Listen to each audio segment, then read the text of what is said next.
ನ್ಯೂಸ್ಗೆ ಸ್ವಾಗತ. ನಾನು ನಿಮ್ಮ ಸ್ವಾತಿ ಎಣ್ಣಿ. ಕಾರ್ಮಿಕ ಇಲಾಖೆಯಲ್ಲಿ ಕಳ್ಳತನವಾಗಿದ್ದ ಲ್ಯಾಪ್ಟಾಪ್ಗಳ ವಶ. ಹುಬ್ಬಳ್ಳಿಯ ಕಾರ್ಮಿಕರ ಭವನದಲ್ಲಿ ಕಟ್ಟಡ ಕಾರ್ಮಿಕರ ಮಕ್ಕಳಿಗೆ ಹಂಚಿಕೆ ಮಾಡಲು ತಂದಿಟ್ಟಿದ್ದ ಲ್ಯಾಪ್ಟಾಪ್ಗಳು ಕಳ್ಳತನವಾಗಿರುವ ಬಗ್ಗೆ ಹಳೆ ಹುಬ್ಬಳ್ಳಿ ಪೊಲೀಸ್ ಠಾಣೆಯಲ್ಲಿ ದೂರು ದಾಖಲಾಗಿದ್ದು, ಸದರಿ ಕಳ್ಳತನ ಪ್ರಕರಣವನ್ನು ಭೇದಿಸಲು ಮಾನ್ಯ ಪೊಲೀಸ್ ಆಯುಕ್ತರವರು ಕಾನೂನು ಸುವ್ಯವಸ್ಥೆ ವಿಭಾಗದ ಡಿಸಿಪಿರವರಾದ ಶ್ರೀ ಮಹಾಲಿಂಗ್ ನಂದಗಾವಿ ಹಾಗೂ ಅಪರಾಧ ಮತ್ತು ಸಂಚಾರ ವಿಭಾಗದ ಡಿಸಿಪಿರವರಾದ ಶ್ರೀ ರವೀಶ್ ಸಿಆರ್ ರವರ ಮಾರ್ಗದರ್ಶನದಲ್ಲಿ ದಕ್ಷಿಣ ಉಪವಿಭಾಗದ ಎಸಿಪಿ ಶ್ರೀ ಉಮೇಶ್ ಚಿಕ್ಕಮಠ ಅವರ ನೇತೃತ್ವದಲ್ಲಿ ಹಳೆ ಹುಬ್ಬಳ್ಳಿ ಪೊಲೀಸ್ ಠಾಣೆಯ ಇನ್ಸ್ಪೆಕ್ಟರ್ ಶ್ರೀ ಎಸ್ಎಚ್ ಎಳ್ಳೂರ್ ಮತ್ತವರ ಠಾಣೆಯ ಸಿಬ್ಬಂದಿ ಜನರನ್ನು ಒಳಗೊಂಡ ವಿಶೇಷ ತಂಡವನ್ನು ರಚಿಸಲಾಗಿತ್ತು.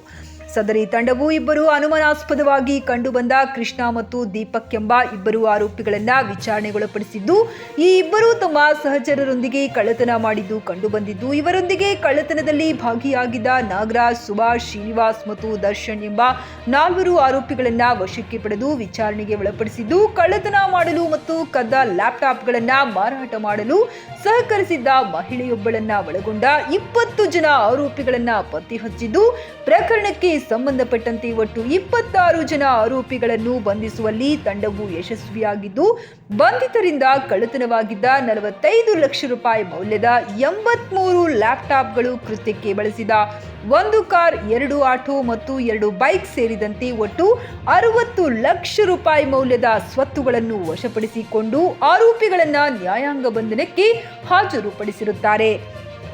ಸದರಿ ಕಳ್ಳತನ ಪ್ರಕರಣವನ್ನ ಭೇದಿಸುವಲ್ಲಿ ಯಶಸ್ವಿಯಾದ ಹಳೆ ಹುಬ್ಬಳ್ಳಿ ಪೊಲೀಸ್ ಠಾಣೆಯ ಇನ್ಸ್ಪೆಕ್ಟರ್ ಮತ್ತು ಸಬ್ ಇನ್ಸ್ಪೆಕ್ಟರ್ ಮತ್ತವರ ಠಾಣೆಯ ಸಿಬ್ಬಂದಿ ಜನರ ಕಾರ್ಯವೈಖರಿಯನ್ನ ಮಾನ್ಯ ಪೊಲೀಸ್ ಆಯುಕ್ತರು ಮತ್ತು ಹಿರಿಯ ಪೊಲೀಸ್ ಅಧಿಕಾರಿಗಳು ಶ್ಲಾಘಿಸಿ ಪ್ರಶಂಸೆ ವ್ಯಕ್ತಪಡಿಸಿರುತ್ತಾರೆ. ತಮಗೆಲ್ಲ ತಿಳಿದಿರೋಂಗೆ ಹಳೆ ಹುಬ್ಬಳ್ಳಿ ಪೊಲೀಸ್ ಠಾಣೆಯಲ್ಲಿ ಇದೇ ತಿಂಗಳು ಒಂದು ಪ್ರಕರಣ ದಾಖಲಾಗಿತ್ತು. ಕಾರ್ಮಿಕ ಇಲಾಖೆಯಲ್ಲಿ ಕಾರ್ಮಿಕರ ಮಕ್ಕಳು ಯಾರು ಇರ್ತಾರೆ ಅವ್ರಿಗೆ ಡಿಸ್ಟ್ರಿಬ್ಯೂಟ್ ಮಾಡಲಿಕ್ಕೆ ಅಂತ ತಂದಿಟ್ಟಿದ್ದಂತಹ ಲ್ಯಾಪ್ಟಾಪ್ಸು ಸುಮಾರು 101 ಸಂಖ್ಯೆಯಲ್ಲಿ ಲ್ಯಾಪ್ಟಾಪ್ಸು ನಾಪತ್ತೆಯಾಗಿದೆ ಅಂತಂದು ಲೇಬರ್ ಡಿಪಾರ್ಟ್ಮೆಂಟ್ ಅಸಿಸ್ಟೆಂಟ್ ಕಮಿಷನರ್ ಅವರು ಕಂಪ್ಲೇಂಟನ್ನು ಕೊಟ್ಟಿದ್ದರು. ಈ ಲ್ಯಾಪ್ಟಾಪ್ಸು ಬೆಳಗಾವಿಯಿಂದ ತೊಗೊಂಬಂದು ಇಲ್ಲಿ ಕಾರ್ಮಿಕ ಭವನ ಏನಿದೆ, ಕಾರ್ಮಿಕ ಇಲಾಖೆಯ ಕಟ್ಟಡ ಏನಿದೆ, ಅದರಲ್ಲಿ ಒಂದು ಸ್ಟೋರ್ ರೀತಿಯಲ್ಲಿ ಏನು ಮಾಡ್ಕೊಂಡಿದ್ರು, ಅದರಲ್ಲಿ ಇಟ್ಟಂತಹ ಲ್ಯಾಪ್ಟಾಪ್ಸ್ ಆಗಿತ್ತು. ಮತ್ತು ಇವು ಹಾವೇರಿ ಜಿಲ್ಲೆಯ ಕೂಲಿ ಕಾರ್ಮಿಕರ ಮಕ್ಕಳಿಗೆ ಡಿಸ್ಟ್ರಿಬ್ಯೂಟ್ ಮಾಡೋವಂಥ ಒಂದು ಲ್ಯಾಪ್ಟಾಪ್ಸ್ ಆಗಿತ್ತು. ಇದನ್ನು ಲಾಸ್ಟ್ ಸೆಪ್ಟೆಂಬರ್ ತಿಂಗಳಲ್ಲಿ ಬೆಳಗಾವಿಯಿಂದ ತಂದು ಇಟ್ಟಿರುವಂಥದ್ದು. ಆಮೇಲೆ ಆಗಸ್ಟಲ್ಲಿ ಅವರು ಪರಿಶೀಲನೆ ಮಾಡಿದಂಥ ಸಂದರ್ಭದಲ್ಲಿ ಅವರ ಹತ್ತಿರ ಇರಬೇಕಾದಂಥ 250 ಲ್ಯಾಪ್ಟಾಪ್ಸಲ್ಲಿ 101 ಲ್ಯಾಪ್ಟಾಪ್ಸು ನಾಪತ್ತೆಯಾಗಿದೆ ಅಂತ ನಮಗೆ ಕಂಪ್ಲೇಂಟ್ ಕೊಟ್ಟಿದ್ದರು. ಇದರ ಮೌಲ್ಯ ಸರಿಸುಮಾರು 50 ರಿಂದ 55 ಲಕ್ಷ ಅನ್ನುವಂಥದ್ದು HP ಕಂಪನಿಯ ಲ್ಯಾಪ್ಟಾಪ್ಸ್ ಇದಾಗಿತ್ತು. ನಂತರದಲ್ಲಿ ನಾವು ಪ್ರಕರಣ ದಾಖಲಾದ ತಕ್ಷಣ ಅನುಮಾನಾಸ್ಪದ ಮತ್ತು ಶಂಕಿತ ವ್ಯಕ್ತಿಗಳು ಯಾರ್ಯಾರಿದ್ದಾರೆ ಅವ್ರನ್ನೆಲ್ಲ ನಾವು ವೆರಿಫೈ ಮಾಡಿದಂಥ ಸಂದರ್ಭದಲ್ಲಿ ಅಲ್ಲೇ ಕೆಲಸ ಮಾಡ್ತಿದ್ದಂತಹ ಕೃಷ್ಣ ಮತ್ತು ದೀಪಕ್ ಅನ್ನುವಂಥ ಇಬ್ಬರು ವ್ಯಕ್ತಿಗಳು ಈ ಒಂದು ಲ್ಯಾಪ್ಟಾಪನ್ನು ಕದ್ದಿರುವಂಥದ್ದು ನಮಗೆ ತನಿಖೆಯಲ್ಲಿ ಕಂಡುಬಂತು. ಅದ್ರ ಜೊತೆಗೆ ಮತ್ತು ಇಲಾಖೆಯಲ್ಲಿ ಯಾರಾದರೂ ಇವರಿಗೆ ಸಹಕರಿಸಿದಾರಾ ಅಂತಂದು ನಾವು ನಿರಂತರವಾಗಿ ಬೇರೆ ಬೇರೆ ಮೂಲದಲ್ಲಿ ವಿಚಾರಣೆ ಮಾಡಿ ಮತ್ತು ತಾಂತ್ರಿಕ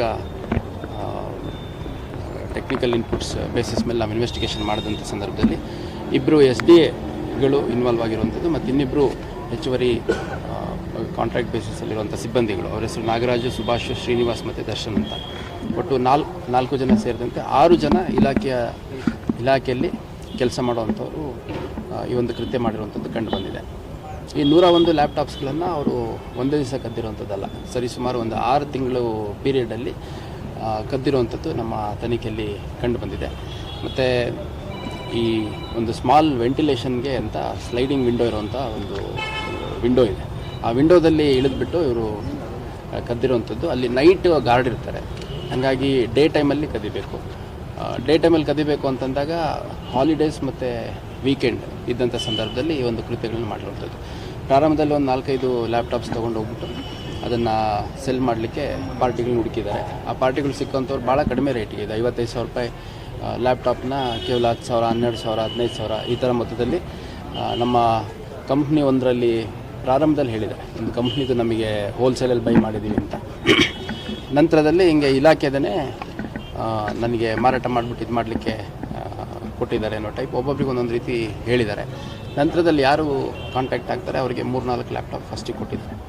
ಅದರ ನಂತರ ಆ 3-4 ಲ್ಯಾಪ್ಟಾಪ್ ಪಡ್ಕೊಂಡಂಥವ್ರು ಮತ್ತು ಬೇರೆ ಬೇರೆ ಕ್ಲೈಂಟ್ಸನ್ನು ಐಡೆಂಟಿಫೈ ಮಾಡಿಕೊಂಡು ಒಂದು ಪ್ರಾಪರ್ ನೆಟ್ವರ್ಕ್ ಟೈಪ್ ಮಾಡಿಕೊಂಡು ಯಾರು ಅಲ್ಟಿಮೇಟ್ ಬಯರ್ ಯಾರಿದ್ದಾರೆ ಅವ್ರನ್ನ ಐಡೆಂಟಿಫೈ ಮಾಡುವಂಥದ್ದು ಒಂದು ಪ್ರಾಪರ್ ನೆಟ್ವರ್ಕ್ ರೀತಿ ಮಾಡ್ಕೊಂಡಿದ್ದಾರೆ. ಮತ್ತು ಈ ಒಂದು ಫಸ್ಟ್ ಲೆವೆಲಲ್ಲಿ ಯಾರು ಈ 6 ಜನ ಎಂಪ್ಲಾಯೀಸಲ್ಲಿ 2 ಎಂಪ್ಲಾಯೀಸ್ ಇದ್ದಾರೆ, ಅವ್ರು ನೇರವಾಗಿ ಪಾರ್ಟಿಗಳಿಗೆ ಕೊಟ್ಟಿರುವಂಥದ್ದು.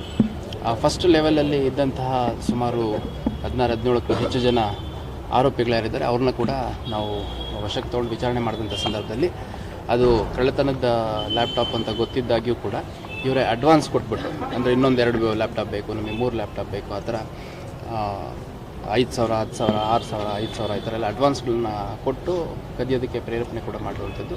ಸೊ ಕ್ಲಿಯರ್ ಕಟ್ ಕೇಸ್ ಒಂದು 25-26 ಜನರ ಮೇಲೆ ಆಗುತ್ತೆ. ಸೊ ಆ ಎಲ್ಲರನ್ನೂ ಅರೆಸ್ಟ್ ಮಾಡಿದ್ದಾರೆ. ಮತ್ತು ಅವ್ರುಗಳಿಂದ ಫರ್ದರ್ 1-2 ಲ್ಯಾಪ್ಟಾಪ್ ತೊಗೊಂಡಿರುವಂಥವ್ರು ಕೂಡ ಇದ್ದಾರೆ. ಆ್ಯಸ್ ಎ ರಿಸೀವರ್ಸು ಅವ್ರುಗಳ್ನು ಕೂಡ ಯಾರ್ಯಾರು ಅಂತ ಐಡೆಂಟಿಫೈ ಮಾಡಿದ್ದಾರೆ. ಒಟ್ಟು ಈ ತನಿಖೆಯಲ್ಲಿ 6 ಜನ ಇಲಾಖೆಯವರು ಸೇರಿದಂತೆ ಹೊರಗಿನ ಸುಮಾರು 20 ಜನ, ಅವರು ಹುಬ್ಬಳ್ಳಿ, ಧಾರವಾಡ ಮತ್ತು ಧಾರವಾಡದ ಹೊರವಲಯದಲ್ಲಿರುವ ಧಾರವಾಡ ಜಿಲ್ಲೆಯ ಕೆಲ ವ್ಯಕ್ತಿಗಳು ಕೂಡ ಇದ್ದಾರೆ.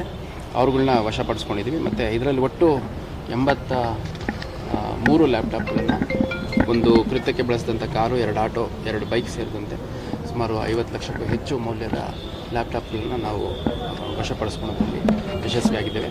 ಮತ್ತು ಭಾಳ ಕಡಿಮೆ ಸಮಯದಲ್ಲಿ ಮತ್ತು ಇಷ್ಟು ಕ್ವಿಕ್ಕರ್ ಇನ್ವೆಸ್ಟಿಗೇಷನ್ನು ಮಾಡಿರೋದ್ರಲ್ಲಿ ನಮ್ಮ ಓಲ್ಡ್ ಹುಬ್ಳಿ ಇನ್ಸ್ಪೆಕ್ಟ್ರು ಸುರೇಶ್ ಹೆಳ್ಳೂರು ಮತ್ತು ಅವರ ACP ಚಿಕ್ಕಮಠ ಅವರು, DCP ಕ್ರೈಮ್ ಮತ್ತು ಟ್ರಾಫಿಕ್ ಅವರು ಭಾಳ ಸಮಯ ಪ್ರಜ್ಞೆಯಿಂದ ಭಾಳ ತ್ವರಿತವಾದಂಥ ತುರ್ತಾದ ಗುಣಮಟ್ಟದ ತನಿಖೆಯನ್ನು ಮಾಡಿದ್ದಾರೆ. ಹಿರಿಯ ಅಧಿಕಾರಿಗಳ ಇನ್ವಾಲ್ವ್ಮೆಂಟು ಇದನ್ನು ಕದಿಯೋದ್ರಲ್ಲಾಗಲಿ ಅಥವಾ ಮತ್ತು ಮಾರೋದ್ರಲ್ಲಾಗಲಿ ಅದ್ರ ಬಗ್ಗೆ ಇರುವಂಥದ್ದು ನಮಗೆ ತನಿಖೆಯಲ್ಲಿ ಕಂಡು ಬಂದಿಲ್ಲ. ಭಾಳ ಸ್ಪಷ್ಟವಾಗಿ, ಯಾಕೆಂದರೆ ಇದೊಂದು ಸಪ್ರೇಟ್ ಸ್ಟೋರ್ ರೂಮ್ ಟೈಪ್ ಇರುತ್ತೆ. ಆ ಸ್ಟೋರ್ ರೂಮ್ದು ಇನ್ಚಾರ್ಜ್ ಯಾರು ಇರ್ತಾರೆ ಅವ್ರುಗಳು ಅದನ್ನು ಬೀಗ ಹಾಕ್ಕೊಂಡು ಯಾವಾಗ ಬೇಕು ಅಂತ ಹೇಳ್ತಾರೆ ಕೊಡುವಂಥದ್ದು ಇತ್ತು. 2 SDAಗಳು ಯಾಕೆ ಅಂತಂದರೆ ಅವರು ಈ ಒಂದು ಕೃತ್ಯ ನಡೀತಾ ಇರೋದು, ಇವ್ರು ಕಳ್ಳತನ ಮಾಡ್ತಿರೋದು ಇವ್ರ ಗಮನಕ್ಕೆ ಬರುತ್ತೆ. ಬಂದಾಗಿಯೂ ಕೂಡ ಅವ್ರ ಕಡೆಯಿಂದ ಸ್ವಲ್ಪ ಹಣವನ್ನು ಇಸ್ಕೊಂಡು ಆಯ್ತು ನೀವು ಮಾಡ್ಕೊಳ್ಳಿ, ಅದಾದಾಗ ನೋಡ್ಕೊಳ್ಳೋಣ ಅನ್ನೋ ಟೈಪು ಭರವಸೆಯನ್ನು ಕೊಟ್ಟಿದ್ದಾರೆ. ಹಾಗಾಗಿ 2 SDAಗಳು ಮತ್ತು 4 ಜನ ಕಾಂಟ್ರಾಕ್ಟ್ ಬೇಸಿಸ್ ಮೇಲಿದ್ದಂಥ 6 ಸಿಬ್ಬಂದಿಗಳು ನೇರನವರ ಅವ್ರ ಪಾತ್ರ ಇರುವಂಥದ್ದು ಕಂಡುಬರುತ್ತೆ. ಮತ್ತು ಇಷ್ಟು 100 ಲ್ಯಾಪ್ಟಾಪ್ಸ್ವರೆಗೂ ಸುಮಾರು 6 ತಿಂಗಳಿಂದ ನಡೆದಿರುವಂಥ ಕೃತ್ಯ, ಇದನ್ನು ಗಮನಿಸೋದ್ರಲ್ಲಿ ಹಿರಿಯ ಅಧಿಕಾರಿಗಳು ವಿಫಲರಾಗಿರ್ಬೋದು. ಇದನ್ನು ಸಂಬಂಧಪಟ್ಟ ಇಲಾಖೆಗೆ ನಾವು ತನಿಖೆ ಪ್ರಗತಿಯನ್ನು ತಿಳಿಸಿದಂಥ ಸಂದರ್ಭದಲ್ಲಿ ಅವರೇನು ಕ್ರಮ ತಗೋಬೋದು. 83 ಲ್ಯಾಪ್ಟಾಪ್ ಆಗಿದೆ ಔಟ್ ಆಫ್ 101. ಇನ್ನು ಉಳಿದದ್ದು ಕೂಡ ಅದರಲ್ಲಿ ಏನಾಗಿದೆ, ಇವನು ಆರೋಪಿಗಳು ಹೇಳುವಂಥದ್ದು ಮತ್ತು ಯಾರದನ್ನು ಇದರಲ್ಲಿ ಪ್ರಮುಖವಾಗಿ ಕೆಲವು ಆರೋಪಿಗಳು ಒಬ್ಬನೇ ಆರೋಪಿಗೆ 10, 12, 8 ಈ ಥರ ಎಲ್ಲ ಲ್ಯಾಪ್ಟಾಪ್ಸನ್ನು ಕೊಟ್ಟಿರುವಂಥದ್ದಿದೆ. ಅವ್ರು ಹೇಳೋ ನಂಬರ್ ಇವ್ರು ಹೇಳೋ ನಂಬರಲ್ಲಿ ಸ್ವಲ್ಪ ವ್ಯತ್ಯಾಸ ಇದೆ. ಇವ್ರು ಕೊಟ್ಟಿರೋರು ಹೇಳ್ತಾರೆ ನಾನು 10 ಕೊಟ್ಟಿದ್ದೀನಿ ಅಂತ, ಮಿಸ್ಕೊಂಡಿರೋರು ಹೇಳ್ತಾರೆ ನನಗೆ 6 ಕೊಟ್ಟಿರೋದು ಅಂತ. ಸೊ ಅವೆಲ್ಲ ಟೆಕ್ನಿಕಲಿ ಕೂಡ ಪತ್ತೆ ಮಾಡಲಿಕ್ಕೆ ಸಾಧ್ಯ ಇದೆ. ಇನ್ನು ಉಳಿದಂಥ ಲ್ಯಾಪ್ಟಾಪ್ಸ್ ಎಲ್ಲಿದ್ದಾವೆ ಅನ್ನೋಂಥದ್ದು ಆದಷ್ಟು ಬೇಗ ಪತ್ತೆ ಮಾಡಲಾಗುತ್ತೆ. ಸರ್, ಕೆಲವೊಂದು ಖಾಸಗಿ ಹೋಟೆಲ್ಗಡೆ ಲೇಟ್ ನೈಟ್ ಪಾರ್ಟಿ ನಡೆಯುತ್ತೆ. ಸೊ ಅಂಥ ಇದ್ರ ಮೇಲೆ ಮೊನ್ನೆ ಒಂದು ವಿಡಿಯೋ ವೈರಲ್ ಆಗಿತ್ತು. ಅದಕ್ಕೆ ಸಂಬಂಧಪಟ್ಟ ಏನು ಕ್ರಮ ಕೈಗೊಂಡಿದೆ? ನಮ್ಮ APMC ಪೊಲೀಸ್ ಠಾಣಾ ವ್ಯಾಪ್ತಿಯಲ್ಲಿರುವಂತಹ ಒಂದು ಹೋಟೆಲ್, ರಾಯಲ್ ರೀಡ್ಸ್ ಅಂತ ಒಂದು ಹೋಟೆಲ್ ಇದೆ. ಆ ಹೋಟೆಲಲ್ಲಿ ನಿಯಮ ಬಾಹಿರವಾಗಿ ಸಮಯ ಏನು as per the permission, license permission ಇದೆ, ಆ ಸಮಯ ದಾಟಿ ಅಲ್ಲಿ ತಮ್ಮ ಎಸ್ಟಾಬ್ಲಿಷ್ಮೆಂಟನ್ನು ಓಪನ್ ಇಟ್ಟಿರುವಂಥದ್ದು, ಮ್ಯೂಸಿಕ್ ಸಿಸ್ಟಮನ್ನು ಪ್ಲೇ ಮಾಡಿರುವಂಥದ್ದು, ಪಾರ್ಟಿಗಳನ್ನು ಆಯೋಜನೆ ಮಾಡಿರುವಂಥದ್ದು ಮತ್ತು ಎಕ್ಸೈಸ್ ಸೇಲ್ಸ್ ಮಾಡುವಂಥದ್ದು.